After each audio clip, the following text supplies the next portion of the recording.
नमस्कार, मैं हूं संजय शर्मा। आप देख रहे हैं 4 PM न्यूज नेटवर्क।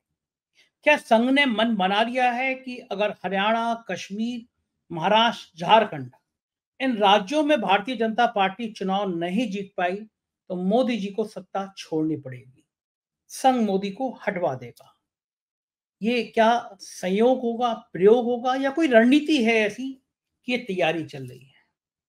एन चुनाव से पहले संघ ने जाति जनगणना पर जो विवादास्पद बयान दिया है, वो भारतीय जनता पार्टी के लिए बहुत नुकसानदायक हो रहा है। और मोदी अगर 4 राज्यों में बीजेपी के बाद हटे, बीजेपी की हार के बाद हटे, तो कौन होगा? अमित शाह, नितिन गडकरी, राजनाथ सिंह या योगी आदित्यनाथ? अभय दुबे जी के संग रोड शो करता हूं, मैंने उनसे पूछी ये सारी बातें। मैंने पूछा कि संघ का ऑपरेशन मोदी के पीछे कारण क्या है? क्या कारण है कि मोदी जी जब संघ पे 10 साल बाद इतने मेहरबान हैं कि सरकारी नौकरियों में संघ को अनुमति दे दे रहे हैं, मोहन भागवत की सिक्योरिटी अपने से ज़्यादा कर दे रहे हैं, अपने बराबर कर दे रहे हैं, तब भी संघ मैनेज नहीं हो पा रहा। संघ ने मन बना लिया है कि क्या अब मोदी जी को जाना होगा? और मोदी जी अगर प्रधानमंत्री पद से हट गए तो करेंगे क्या? एक बहुत बड़ा बंगला मिल जाएगा।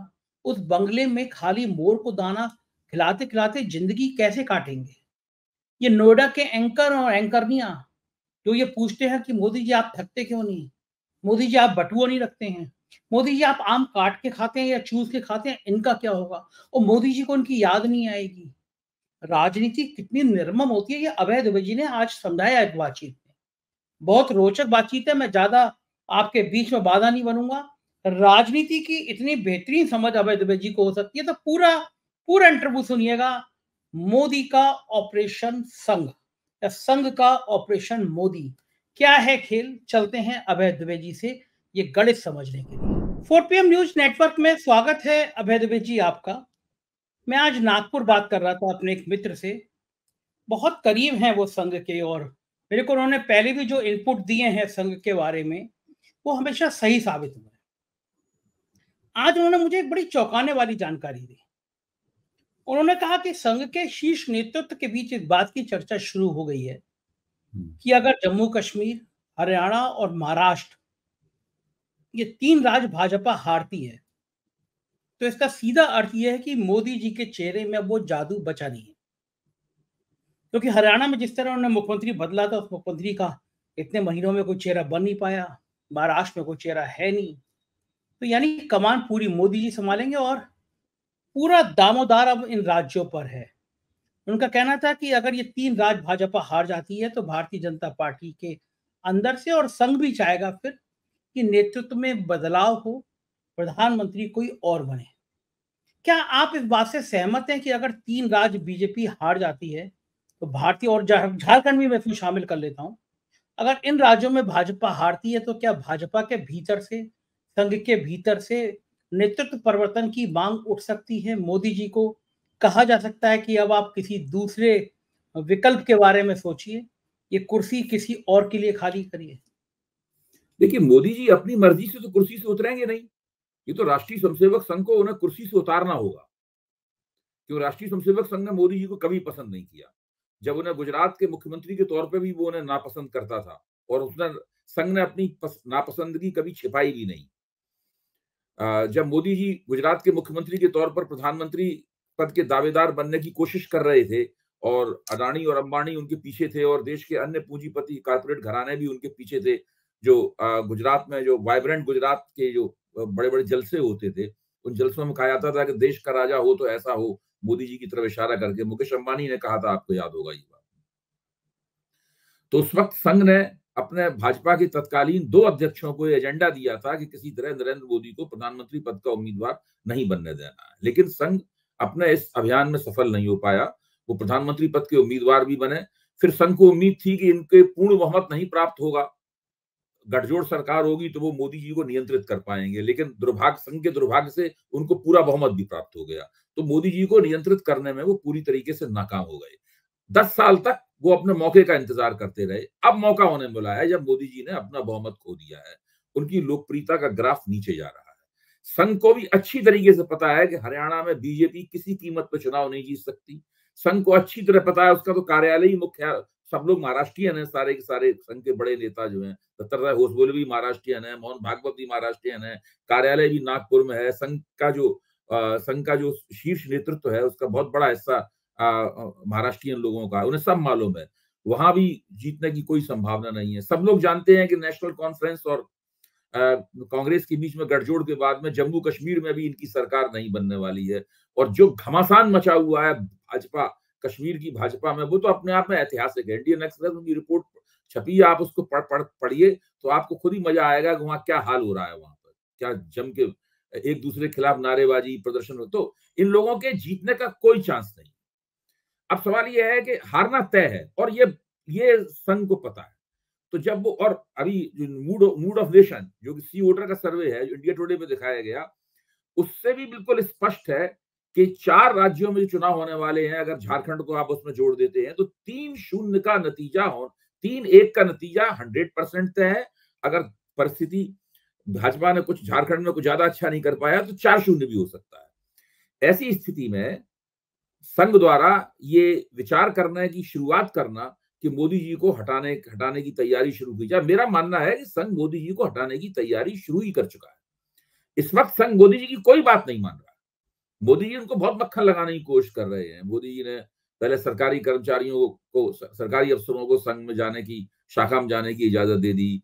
फिर मोहन भागवत का जो सुरक्षा कवच था उसको उन्होंने अपने बराबर या उससे भी कुछ बेहतर करने की कोशिश की।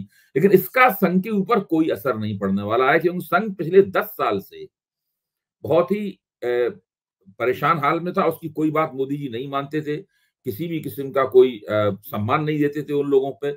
आपको ध्यान होगा जब 2014 में मोदी जीते तो दूरदर्शन पर मोहन भागवत के भाषण का प्रसारण होने लगा था, मोदी जी ने बंद करवा दिया।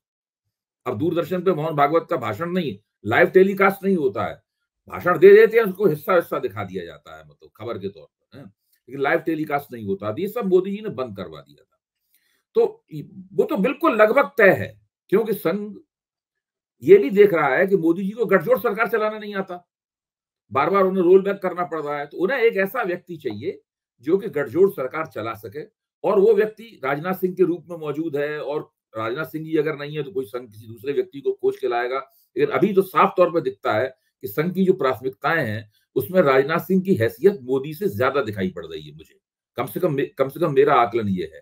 तो मुझे कोई ताज्जुब नहीं होगा अगर संघ जो है मोदी जी को हटाने की योजना बना रहा है। जो लोग राष्ट्रीय स्वयंसेवक संघ से बहुत नजदीकी रूप से जुड़े हैं और बहुत वरिष्ठ हैं, उन्होंने जो केरल का सम्मेलन था, उस केरल के सम्मेलन का एजेंडा लोगों को बताया है। उस एजेंडे का एक मुद्दा यह है किस तरीके से संघ युक्त भाजपा बनाई है। एक एजेंडे की लाइन है, संघ युक्त भाजपा बनाई है। आप समझ रहे हैं ना? यानी अभी तक वो मानते थे कि जो भाजपा मोदी और शाह के नेतृत्व में बनी है वो संघ युक्त भाजपा नहीं थी। उस भाजपा को दोबारा संघ युक्त बनाया जाए। जब सुनील अंबेकर जब पत्रकारों को संबोधित कर रहे थे तो उससे सवाल पूछा गया कि क्या संघ और भाजपा के बीच में कोई मतभेद है, क्या समस्या क्या है, दोनों के संबंध अच्छे हैं कि नहीं है। तो सुनील अंबेकर ने स्पष्ट रूप से स्वीकार किया कि हमारे बीच में इश्यूज हैं कुछ। ये पूरा डिटेल में अखबार में छपा है जो उन्होंने कहा है हमारे बीच में इश्यूज। पहली बार उन्होंने खुलेआम स्वीकार किया है कि हमारे बीच इश्यूज हैं, लेकिन ये एक परिवार के 2 सदस्यों का मामला है, ये मामला जो है हम लोग सुलझा लेंगे इत्मीनान से। उन्होंने ये भी उससे पूछा गया कि संघ के कितने स्वयंसेवक भाजपा में काम कर रहे हैं क्या, तो उन्होंने कहा संघ के बहुत से स्वयंसेवक भाजपा में काम कर रहे हैं और उसका हमारे पास एक क्राइटेरिया है, उसके हिसाब से हम तय करते हैं कि कौन व्यक्ति को कहाँ तैनात किया जाएगा। तो पूरी तरीके से भारतीय जनता पार्टी की कमान अपने हाथ में लेने पर आमादा है और वो ये चीज ये काम किसी कीमत पर नहीं छोड़ेंगे, इसको वो करके मानेंगे। संघ को इसमें बहुत कम दिलचस्पी है कि सरकार के साथ उसके ताल्लुक कैसे हो। संघ की पहली प्राथमिकता है कि भारतीय जनता पार्टी जो संघ की संतान है वो पूरी तरीके से अपने पितामह के नियंत्रण में आए और उसमें वो किसी भी किस्म की कोई रियायत देने के लिए तैयार नहीं है। मुझे तो ये भी सुनने में आया है कि शायद संघ शिवराज सिंह चौहान को भाजपा अध्यक्ष बनाना चाहता है और मोदी और शाह को उस पर थोड़ा सा आनाकानी है। मोदी शाह के दूसरे नाम लेके आए थे, उनको संघ ने मना कर दिया कि इन पे हमारी कोई दिलचस्पी नहीं है। तो हो सकता है, मैं ये नहीं कह रहा हूं, ये सब सुनी सुनाई बातें हैं और कोई गारंटी नहीं है मेरी बातों की। अगर ऐसा है तो फिर शिवराज सिंह जी इस्तीफा देंगे मंत्रिमंडल से और भाजपा के अध्यक्ष बनेंगे, और उनके अध्यक्ष बनने का मतलब ये होगा कि शिवराज सिंह जी के राजनीतिक जीवन का एक बहुत बड़ा मुकाम होगा, जो उन्हें मुख्यमंत्री का पद तो कुछ भी नहीं है, मध्य प्रदेश के मुख्यमंत्री का पद और देश के कृषि मंत्री का पद तो कुछ भी नहीं है, जो भारतीय जनता पार्टी के राष्ट्रीय अध्यक्ष का पद होगा। और सुनने में ये भी आया है कि उन्होंने इस बात को लेकर सहमति दे दी है, लेकिन ये सब सुनी सुनाई बातें हैं, मैं बिल्कुल साफ कर दूं। तो मुझे इसमें कोई शक नहीं कि इस मौके का फायदा उठाकर संघ मोदी जी को निपटा देना चाहेगा। अच्छा, इसमें इस लड़ाई की शुरुआत किधर से मानते हैं आप? इसकी विवाद की शुरुआत किधर से मानते हैं? क्या आपको लगता है कि जेपी नड्डा को उस इंटरव्यू का कोई मतलब नहीं था कि जेपी नड्डा ने जिसमें कह दिया था कि भाजपा को अब संघ की जरूरत नहीं है, और नड्डा ने जो इंटरव्यू दिया था, क्या वो नड्डा जी की अपनी सोच थी?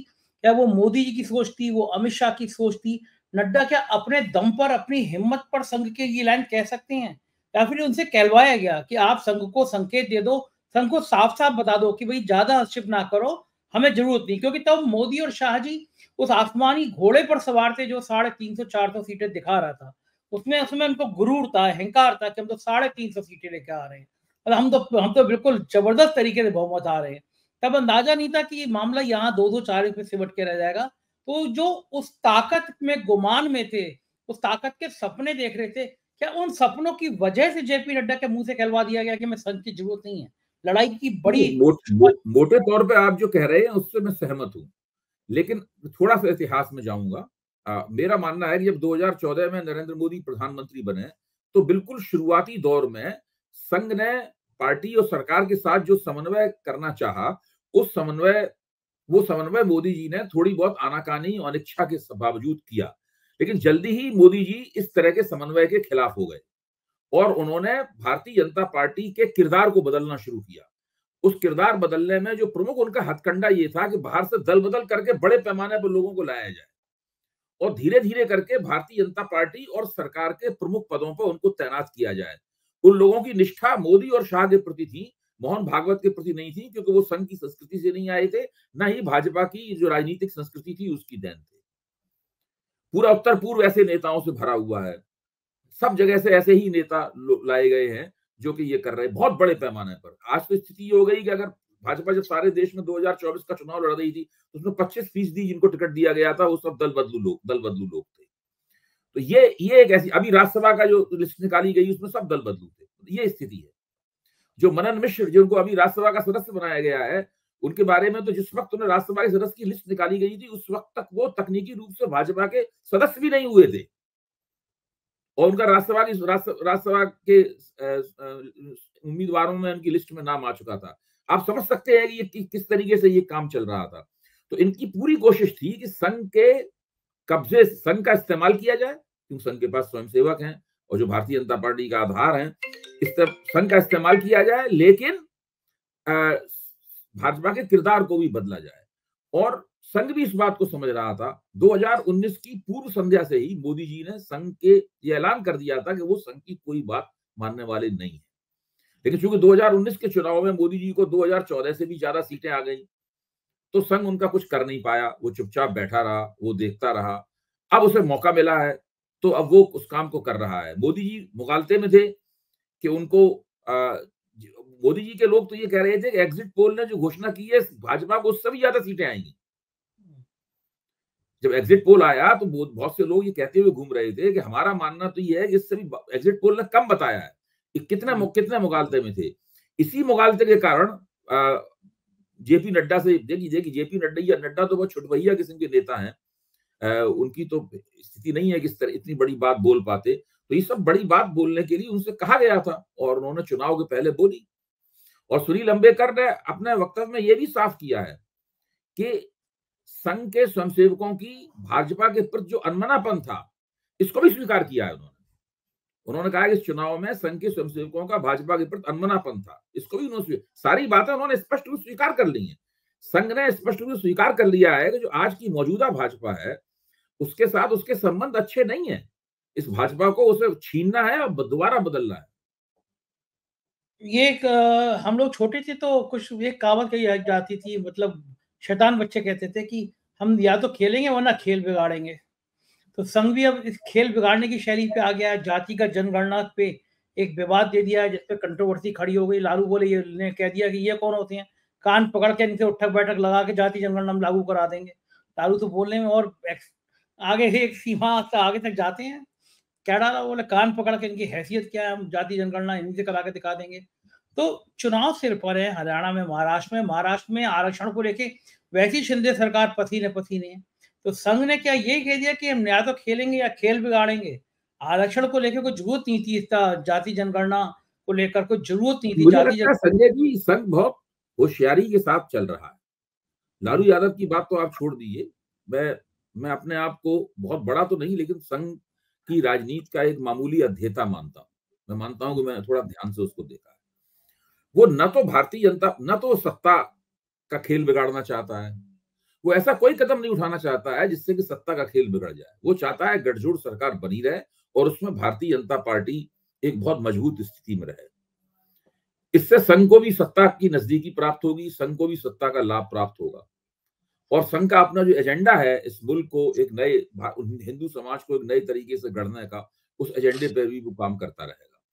लेकिन वो मोदी जी के साथ अपना हिसाब भी साफ करना चाहता है।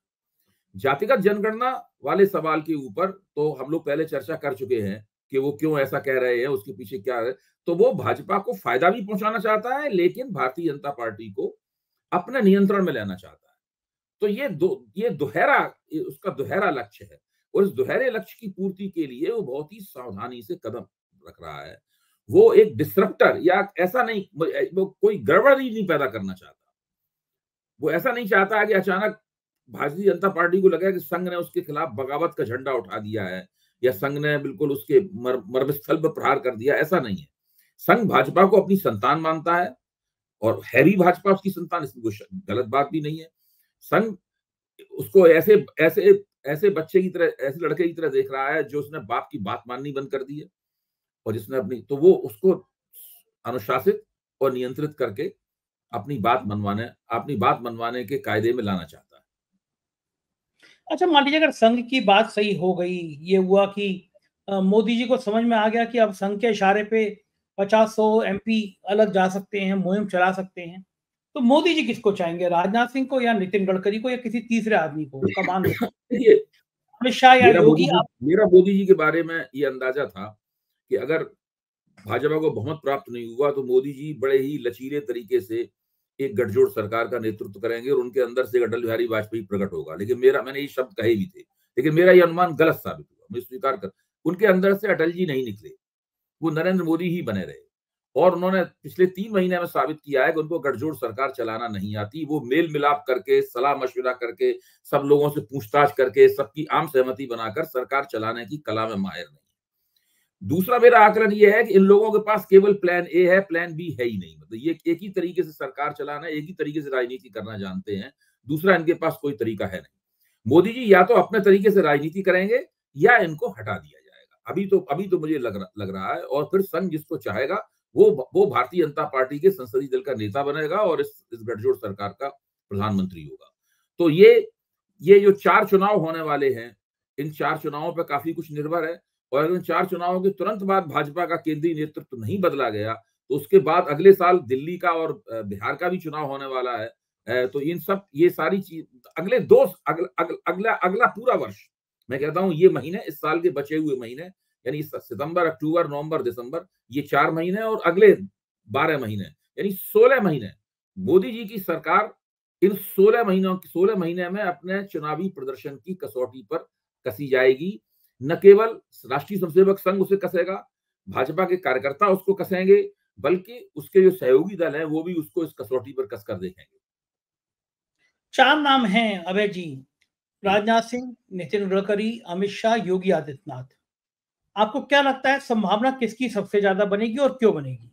राजनाथ सिंह जी की। मतलब अगर इन चारों के बीच में मुझे तुलना करना हो तो मैं कहूंगा कि राजनाथ सिंह जी जो है वो प्रधानमंत्री पद के बिल्कुल सही उम्मीदवार हैं एक गठजोड़ सरकार चलाने के लिए। वो सारी की सारी योग्यताएं, क्षमताएं, उस तरह का स्टेचर, उस तरह की हैसियत और उस तरह का आभा मंडल, उस तरह की उसकी स्वीकारोक्ति, ये सारी की सारी उनके पास है। आदित्यनाथ जी जो है वो केवल उत्तर प्रदेश की जो राजपूत जाति है, देखिए किसी एक जाति का नेता होना प्रधानमंत्री पद के लिए कोई बहुत उपयोगी चीज नहीं है। मतलब अगर आप किसी एक प्रदेश में किसी एक जाति के नेता हैं तो उससे कोई प्रधानमंत्री पद की आपकी बहुत बड़ी दावेदारी नहीं बनती।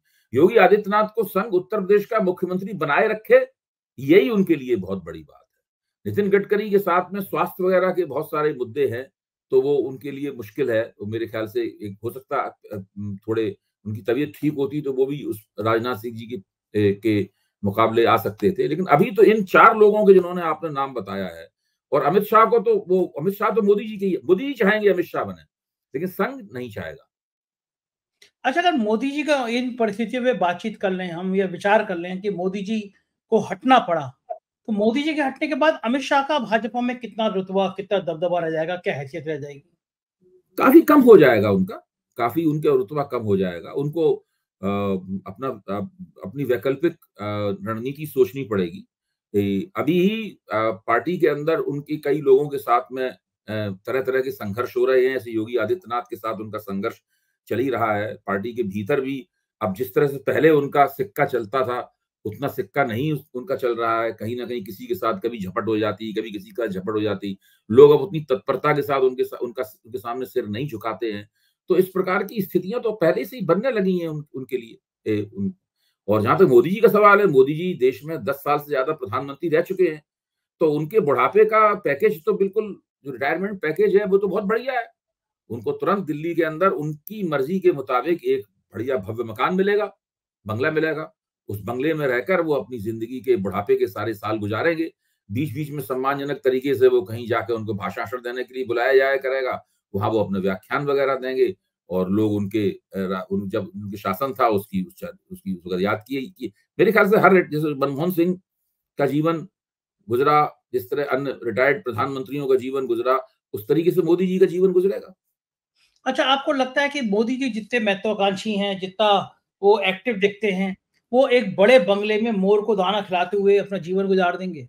उनको याद नहीं आएँगे वो एंकर और एंकरनियाँ जो पूछा करते थे कि आप इतनी ऊर्जा कहाँ से लाते हैं? आप आम काट के खाते हैं, चूस के रखते हैं, आप बटुआ नहीं रखते हैं। तो जैसे मोदी जी ही वो सत्ता से हटे जैसे ही वो सत्ता से हटे, वो जो एंकर और एंकरनियाँ हैं, किसी दूसरे से ही सवाल पूछने की तैयारी करने लगे। देखिए, ये सब काम तब होते हैं जबकि आप सत्ता में होते हैं और आगे भी आपको सत्ता में बने रहने की संभावना होती है। बड़ी संभावना होती है सर, कमज़ोर भी नहीं, बड़ी संभावना होती है।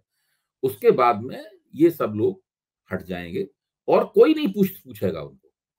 जैसे ही आप सत्ता से रिटायर होते हैं, उसके बाद आपका खेल खत्म। फिर कुछ भी नहीं बचता है। या तो आपकी अटल बिहारी वाजपेयी ऐसी प्रतिष्ठा हो, जिसमें आप सत्ता में रहें, सत्ता से बाहर रहें, कुछ भी रहें, फिर भी लोग आपके प्रति श्रद्धावनत हों। तो मोदी जी के प्रति तो किसी किस्म की श्रद्धा की भावना किसी में है नहीं, किसी के मन में है नहीं। वो तो सत्ता का जो एक प्रभामंडल है, वो दबदबा है, उसकी वजह से उनकी पूछ होती है।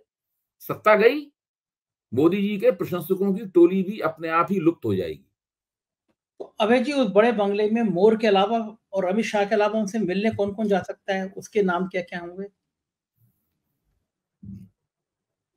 देखिए, व्यक्तिगत रूप से लोग उनसे मिलने जाएँगे, और जैसा कि होता है कि आदमी कंबल को छोड़ देता है, लेकिन कंबल उसे नहीं छोड़ता, ये पुरानी कहावत है। तो तो जो कोई आदमी इतने बड़े स्तर के ऊपर सत्ता की बागडोर अपने हाथ में थामे रहा है, और 12 साल गुजरात में मुख्यमंत्री रहा है, 10 साल से ऊपर उसे दिल्ली में प्रधानमंत्री बने हुए हो गए, तो 22 साल से ऊपर तो हो ही चुके हैं।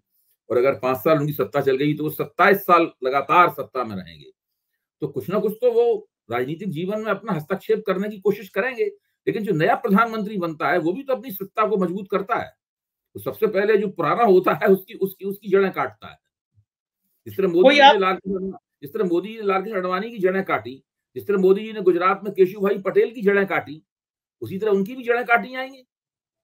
अच्छा, कोई आप बड़ा नेता का, मतलब बाकी मैं उद्योगपतियों की बात और सामाजिक लोगों की बात नहीं कर रहा। आपके ज़हन में कोई बड़ा नाम आता है दिमाग में अमित शाह के अलावा कि ये बड़ा नेता उनके हाल-चाल लेने जाया करेगा? देखिए, उद्योगपति तो जिस दिन वो प्रधानमंत्री पद से हटने की संभावना भी पैदा हुई, उसी दिन उन्हें थैंक यू वेरी मच बोल देंगे।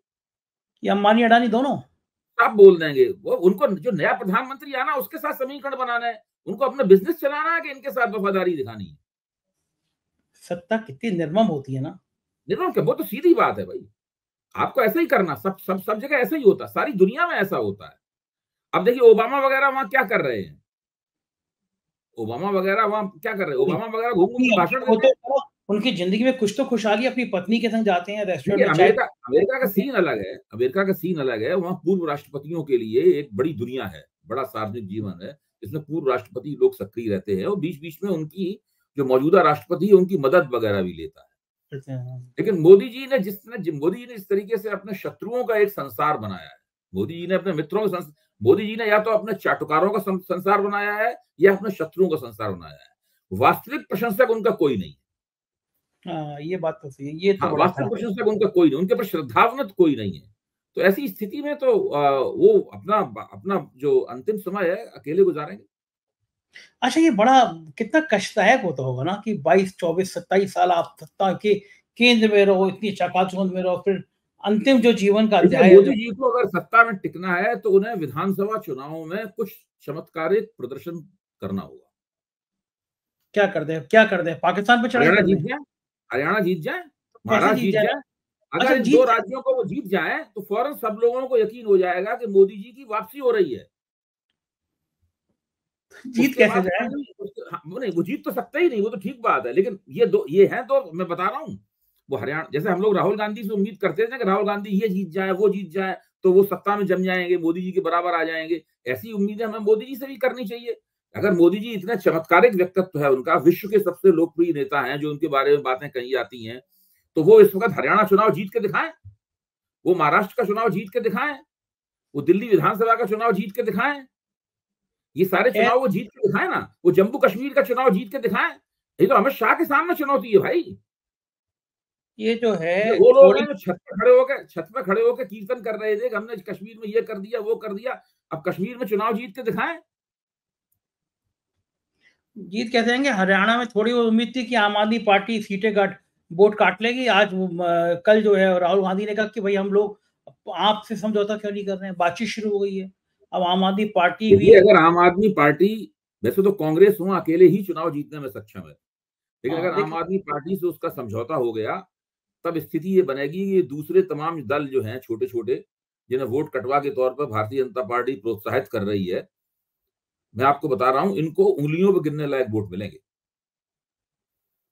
और कश्मीर की स्थिति यह है कि कश्मीर में नेशनल कॉन्फ्रेंस और कांग्रेस के बीच में समझौता होने के बाद में किसकी वहां सरकार बनेगी, ये फोरगोन कंक्लूजन है, पहले से लोगों को पता है कि क्या होगा। बिल्कुल ठीक बात है और राजनीति बहुत निर्मम होती है, आज की बातचीत से लगा। बहुत-बहुत शुक्रिया अभय जी, आज हमने आज आपसे बहुत रोचक बातचीत करी। Thank you sir. तो ये थे अभय दुबे जी और समझा रहे थे कि इस ऑपरेशन का मतलब क्या होता है। मुझको यकीन है ये चर्चा आपको पसंद आई होगी। चैनल को जॉइन करना और सब्सक्राइब करना ना भूलें। शुक्रिया, थैंक यू।